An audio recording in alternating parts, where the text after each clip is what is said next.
दोस्तों इस वक्त की बहुत बड़ी खबर मैं आपको बता रही हूँ। मोदी सरकार किसी भी वक्त काला कानून ला सकती है। एक ऐसा काला कानून जो विपक्ष का नामो निशान मिटा सकता है। अगर वो काला कानून आ गया तो भाजपा को हराना विपक्ष के लिए नामुमकिन हो जाएगा। विपक्ष के पास अब गिनती के कुछ दिन बचे हैं। अगर कुछ कर लिया तो ठीक, वरना विपक्ष का नामो निशान मिटना लगभग तय है। अगर ये कानून आ गया तो पूरे देश में कहीं पर भी भारतीय जनता पार्टी की हार नहीं होगी, नामुमकिन हो जाएगा। दोस्तों इसकी तैयारी शुरू हो चुकी है। विधायकों को तोड़ने की कोशिशें शुरू हो गई हैं, सांसदों को जोड़ने की कोशिशें शुरू हो चुकी हैं। बंगाल से लेकर महाराष्ट्र तक युद्ध शुरू हो चुका है और सबसे बड़ी बात उत्तर प्रदेश पर भी नजर है। उत्तर प्रदेश, पंजाब, हर जगह हर पार्टी को तोड़ने के लिए किस तरीके से जद्दोजहद की जा रही है, किस तरीके से कोशिशें की जा रही हैं और कानून पास करवाना बस इस वक्त भारतीय जनता पार्टी की प्राथमिकता बन चुकी है। कौन सा है वो काला कानून? क्या होगा अगर वो काला कानून आ गया, पास हो गया तो क्या होगा? विपक्ष क्या करेगा? विपक्ष के पास कितना समय बचा है और अभी इस वक्त विपक्ष क्या कह रहा है? सब कुछ बताएंगे आज के इस वीडियो में विस्तार से, इसलिए वीडियो को पूरा जरूर देखिएगा। सलाम नमस्ते, मेरा नाम फरीन अंसारी है और ये खबर आप द नेशन 360 पर देख रहे हैं। दोस्तों शिवसेना यूबीटी की दिल्ली में हुई संसदीय दल की बैठक के बाद महाराष्ट्र की राजनीति आप देख ही रहे हैं, लगातार घमासान बढ़ता चला जा रहा है। राजनीति गरमाई हुई है।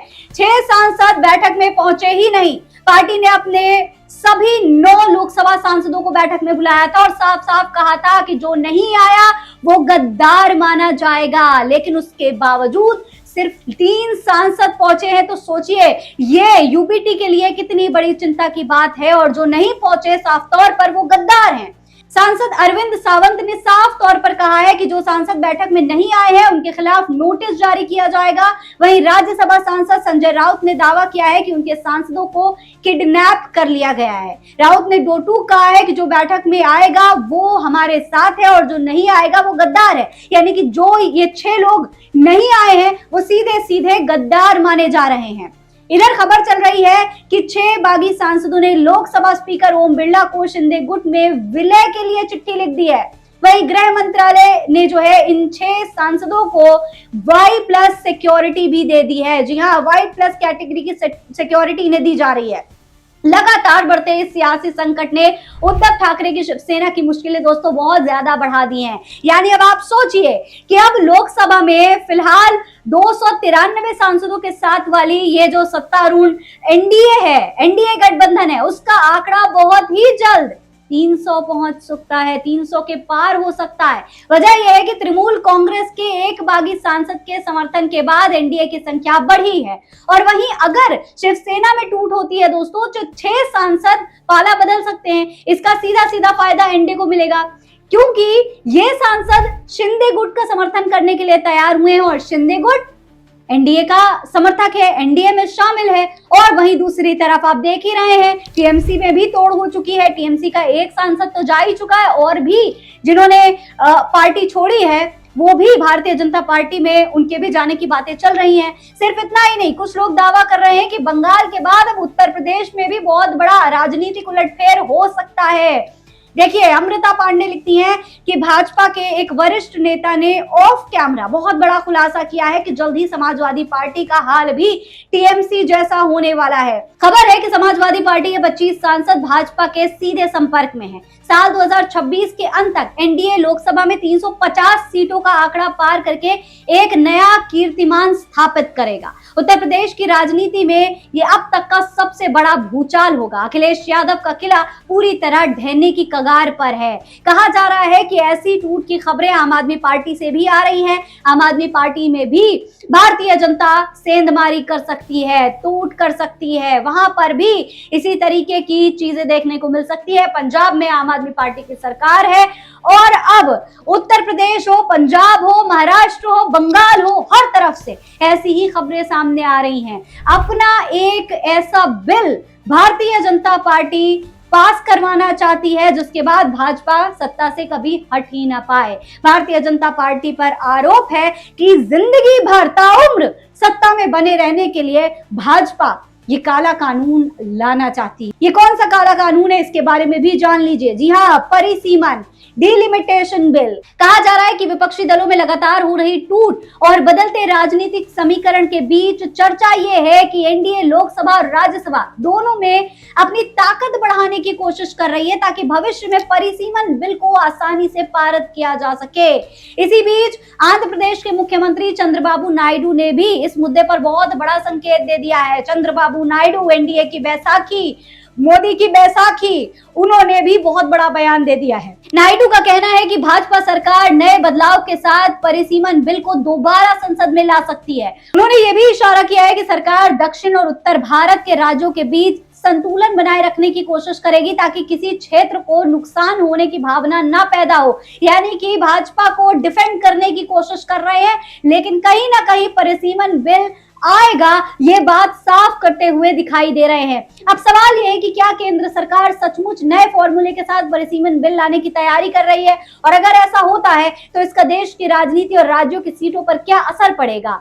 यही बहस आने वाले दिनों में और ज्यादा तेज होती हुई दिखाई दे रही है। देखिए, चंद्रबाबू नायडू ने इकोनॉमिक टाइम्स को दिए हुए एक इंटरव्यू में परिसीमन बिल को लेकर बहुत बड़ा दावा किया है। क्या कहा है उन्होंने, उस पर गौर करिए।